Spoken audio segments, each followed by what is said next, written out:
Welcome to Health Bite YouTube channel. आज जो हम सीखने वाला है एक्ने या फिर पिंपल जो भी बोलो इसका ट्रीटमेंट। एक्ने ट्रीटमेंट लिखा हुआ है यहाँ पे। Acne treatment,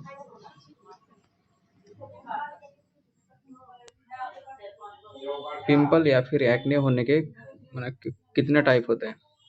white head, black head, papule, cyst and nodule. This is blackhead, you can see whitehead, papule, pustule, nodule। यहाँ पे भी लिखा हुआ है black head, nodule, pustule, blackhead, whitehead, pupil and cyst। Most common causes of pimple or acne. Pimple acne can happen due to hormonal changes like diet like chips, bread, excess sweating, refined sugar, humidity, dandruff, insufficient water intake, and gastrointestinal diseases and stress। In short, कोई अगर ज़्यादा मतलब sweat set कर रहा है, ज़्यादा से ज़्यादा उसको पसीना आ रहा है, इस कारण की वजह से उसको एक्ने या फिर पिंपल होने के बहुत ज़्यादा चांसेस है। Diet like chips and bread, अगर अनहेल्दी डाइट है, चिप्स, ब्रेड, डोनट या फिर बर्गर वगैरह ये सब ज़्यादा खा रहा है पेशेंट, उसको उसके उस सिचुएशन में उसके पिंपल्स आने के बहुत बहुत ज़्यादा चांसेस हैं। रिफाइंड शुगर, आपको तो पता ही है रिफाइंड शुगर।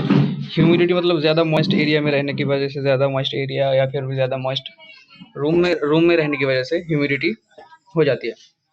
डैंड्रफ आपको पता ही है।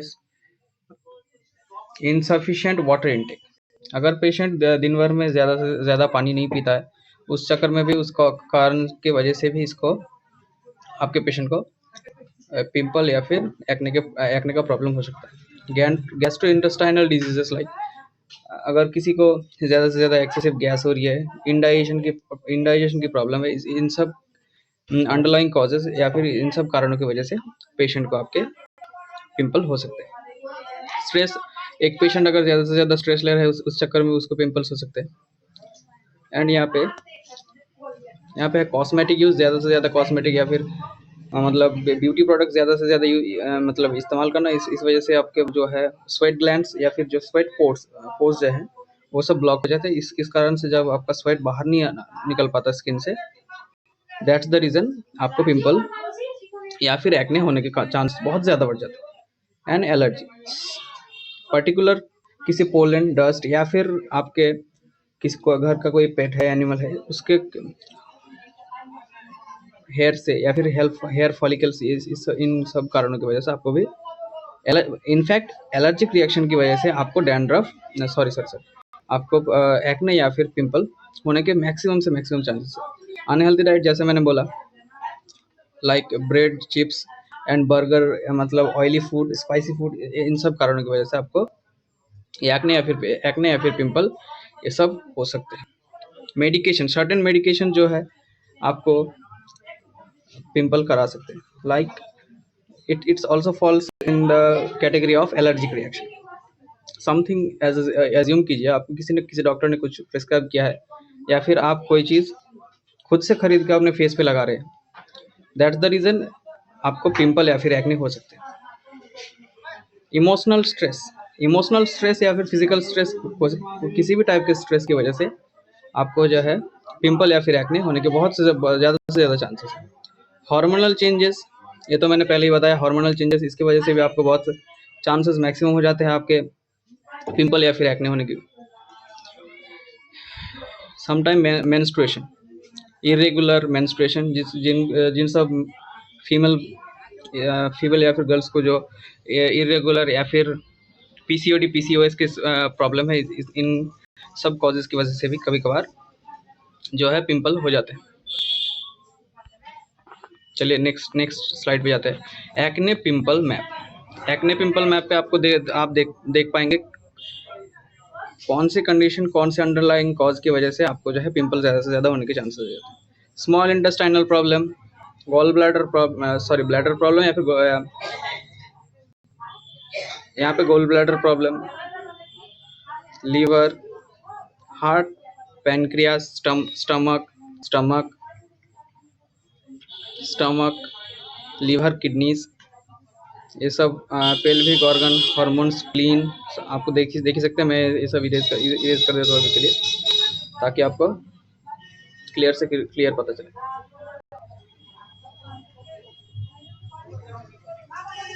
Now you can see what are the underlying causes of acne and pimple. आप इस मैप की वजह से भी बहुत कुछ आप अज्यूम कर सकते हैं या फिर आइडिया कर सकते हैं जो किस पर्टिकुलर किस कॉज की वजह से जो है पेशेंट को एक्ने या फिर पिंपल की प्रॉब्लम हो रही है।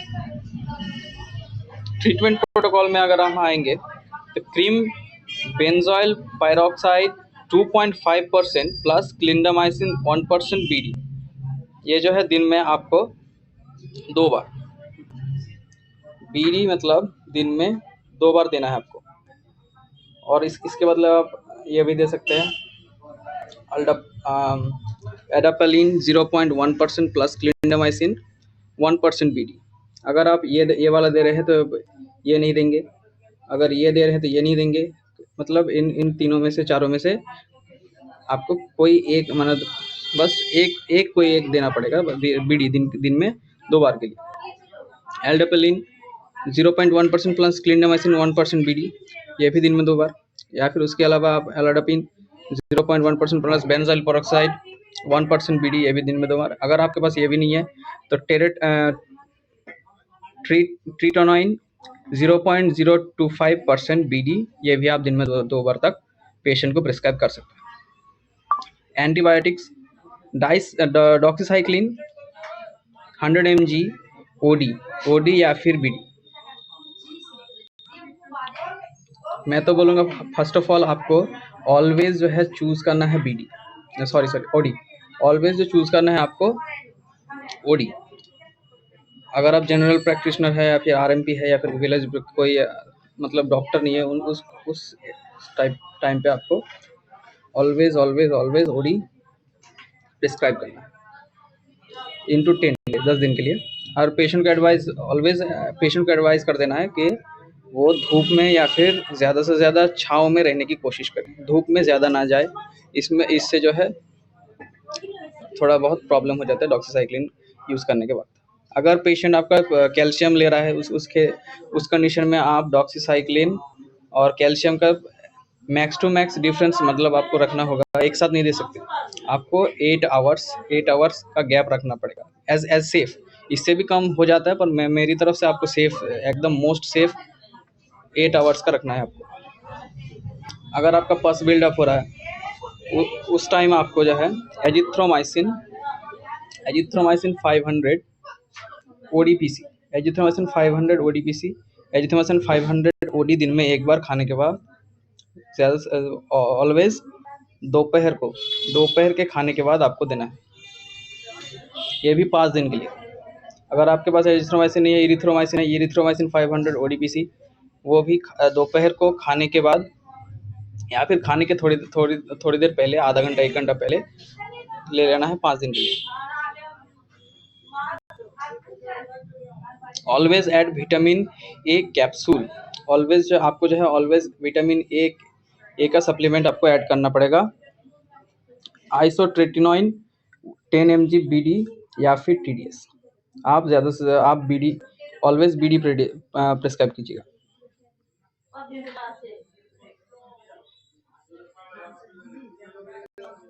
सोप देना आपको, इसके साथ एक सोप जो है वो ऐड करना पड़ेगा फेस वॉश के लिए।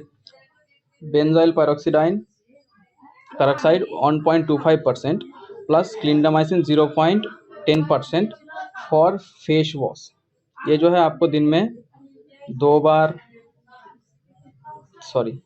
3 बार तक देना है, 1, 2 या फिर 3।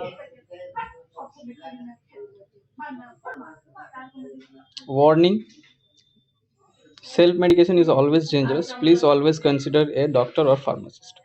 अगर आप मेडिकल फील्ड से बिलोंग नहीं करते, ऐसे ही नॉलेज पर्पस के लिए देख रहे हैं, उस कंडीशन में आपको ऑलवेज जो है डॉक्टर या फिर फार्मासिस्ट का सलाह लेना पड़ेगा। आप कभी भी खुद सेल्फ मेडिकेशन करने की कोशिश मत कीजिएगा। पता नहीं कौन सा ड्रग किसको सूट करता है, कौन सा नहीं करता है। आपका शायद ठीक होने की वजह से कुछ और ही हो सकता है। इस केस इसलिए आप ऑलवेज जो है किसी फार्मासिस्ट या फिर डॉक्टर की सलाह लेने के बाद ही ये सब मेडिकेशंस यूज़ कीजिएगा। Thank you.